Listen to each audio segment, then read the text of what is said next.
Welcome back. This time we're starting with Port Chicago, Chapter 3. Joe Small and the other recruits were sent to the U.S. Naval Training Center in Great Lakes, Illinois, a sprawling complex on the banks of Lake Michigan. For many, just being away from home was an exciting experience. We were so young, not old enough to vote or have a legal drink, remembered Robert Routh. Many of us had done no more than embrace a girl. Most of us didn't know how to shave, Percy Robinson recalled. The food, at least, was decent. We ate 3 squares a day, which we never did before. At least I never did. That was the good news about life in the Navy.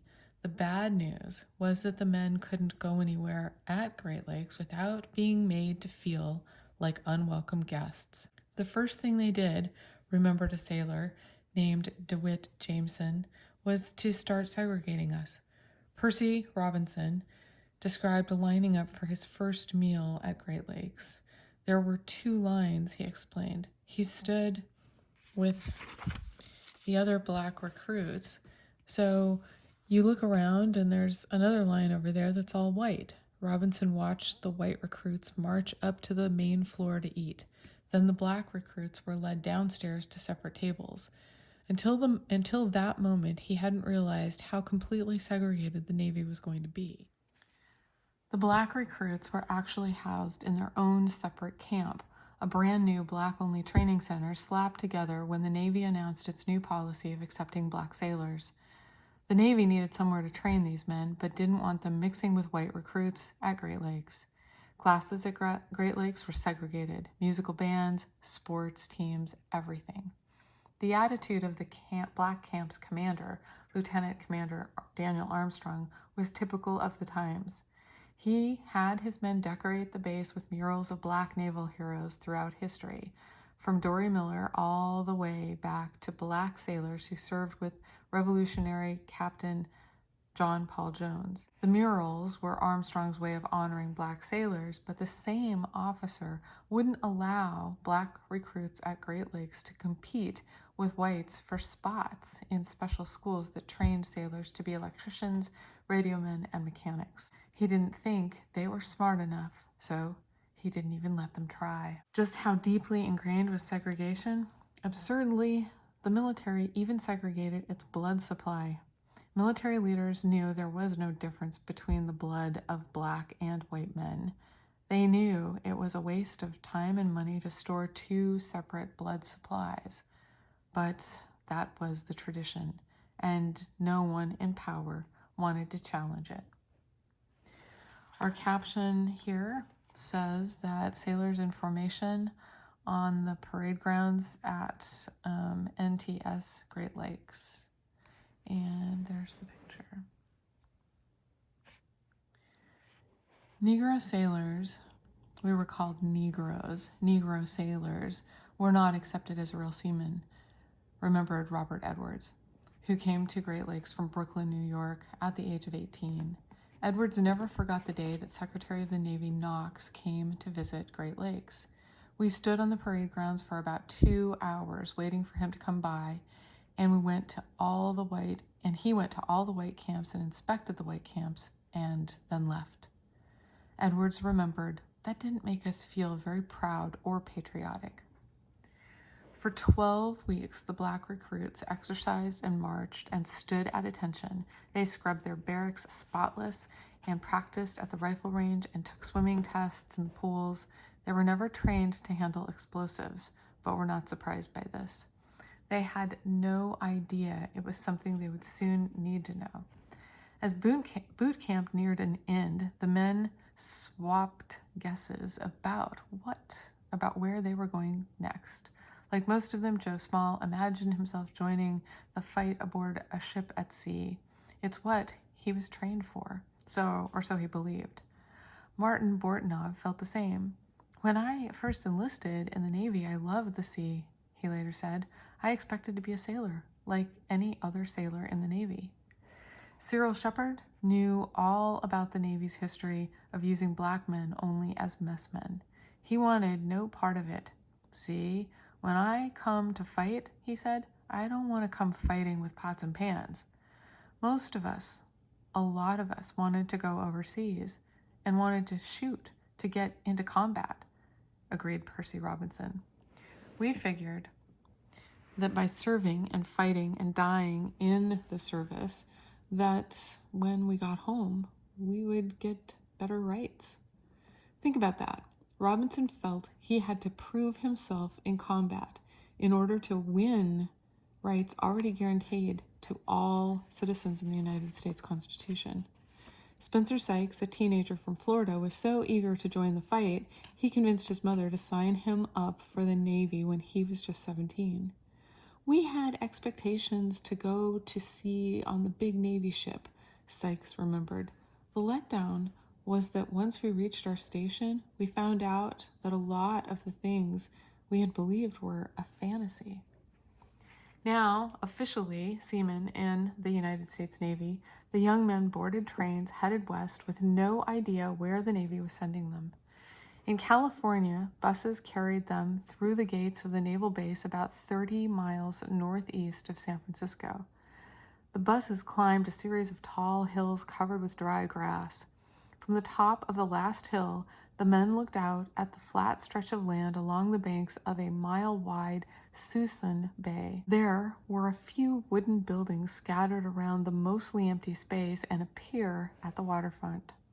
This was their new home, the Port Chicago Naval Magazine. Strange thing to look at all this vast space, Robert Routh remembered of his first view of Port Chicago, and very few trees. Coming from a farm area, this was really hard on me to see so little foliage. Really, it was a sad place to look at. Big open place and a dock, recalled Percy Robinson. That's about all there was.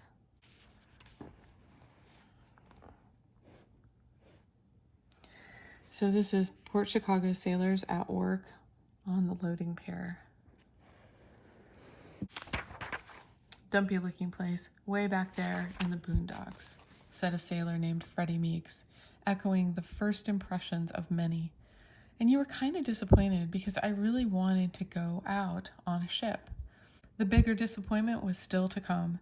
After dropping off their gear at the barracks, the sailors jumped on trucks and were driven about a mile down to the waterfront. There, they got their first look at the work they'd been brought to Port Chicago to do. A huge Navy ship was docked alongside the long wooden pier, which stretched 1,200 feet into the bay.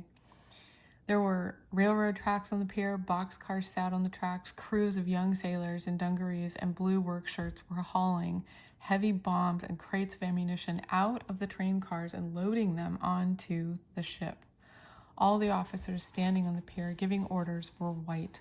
All the sailors handling explosives were black.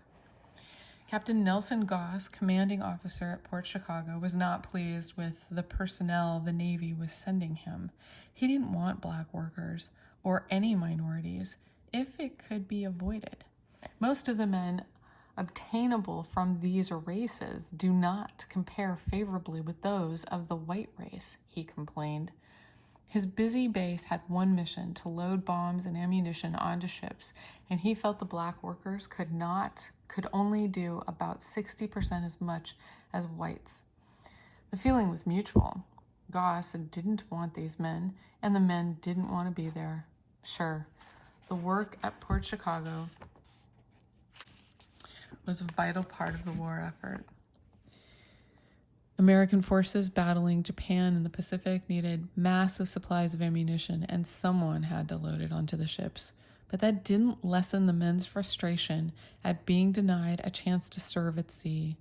Soon after arriving, Robert Routh heard fellow sailors grumbling in the barracks. "Ship us anywhere," men muttered. We came to fight. Let us fight."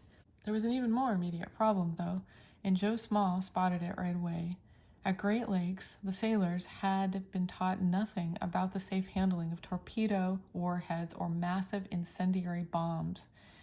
And Small quickly realized that they were not going to be taught at Port Chicago either. The first time I saw any ammunition was the first time we were called out of the barracks and lined up and marched to the dock, Small recalled. Our specific jobs were explained, and we took it from there as best we could. The white officers at Fort Chicago had been given a brief course on the safe handling of bombs and ammunition.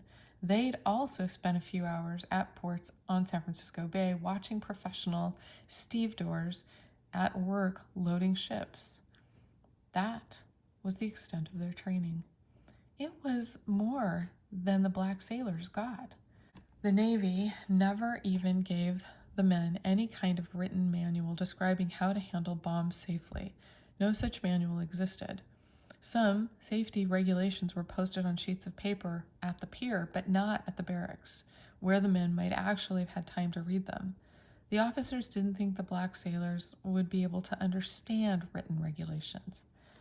They just brought you in and showed you, taught you a little something, and then turned you loose, remembered Freddie Meeks.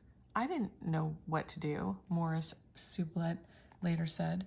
So we improvised our own ways. Yes, there were white officers who were supposedly supervising the work, but they didn't know any more about what to do than we did. It was a recipe for disaster, and civilian stevedores in the Bay Area were horrified. They never let a worker handle explosives until he gained years of experience on the job.